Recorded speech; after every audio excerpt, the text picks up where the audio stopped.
Hammanskraal that are in the areas that are supplied by the Babeleford Reservoir, the water is safe to drink. Yeah. Because that's one thing that we've struggled with the past weeks, that the tests that we're getting, the results were showing that the water wasn't 100% safe to drink. And we have asked the patience of the residents and say, let's not rush something that could cost lives. And we can confirm and safely say the water is fit for consumption in this area. So it's a joyous day. Yeah. Now, Mayor, of course, I have to throw this question in that 2 days ago I was here, yes, and you had said we were going to come through, and we were here and you were not here. Can you just give a reason why as to you had to come here 2 days later?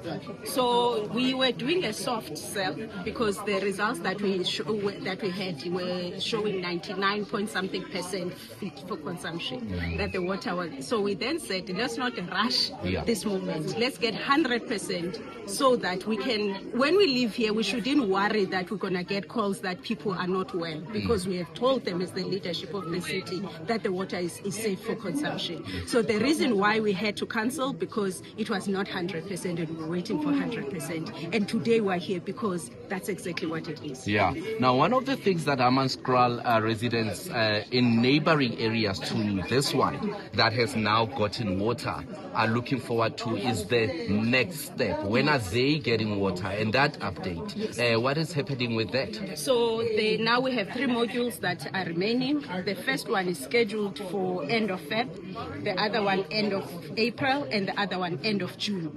But we said when we had a briefing with Magalies Water this morning, today we're only going to focus on today, and then as we normally do with Magalies, City of Tshwane, we meet them monthly, the technical teams, but also the political leadership, that we are going to come back to Magalies Water, where we then start to monitor the second module. We saw the work that is happening, the civil work that's happening on site, but obviously the project is more than just the civil work. There's mechanical work that is happening elsewhere.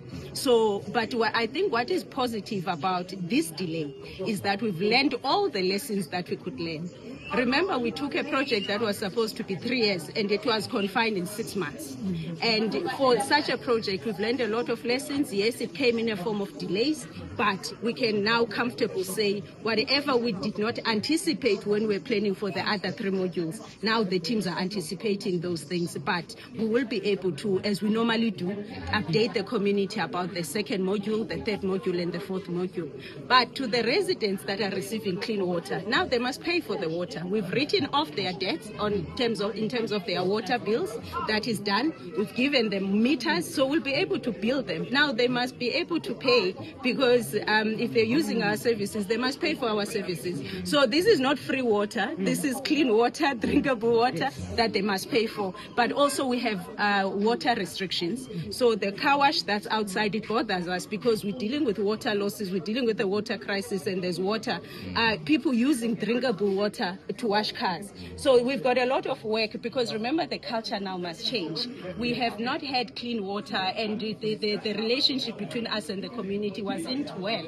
It is now, because the water is here. Now we're going to start intensifying the work that the councillors are also doing in educating the community to get them to a culture of saving water, a culture of being responsible in the way that we save water, but also pay for ourselves.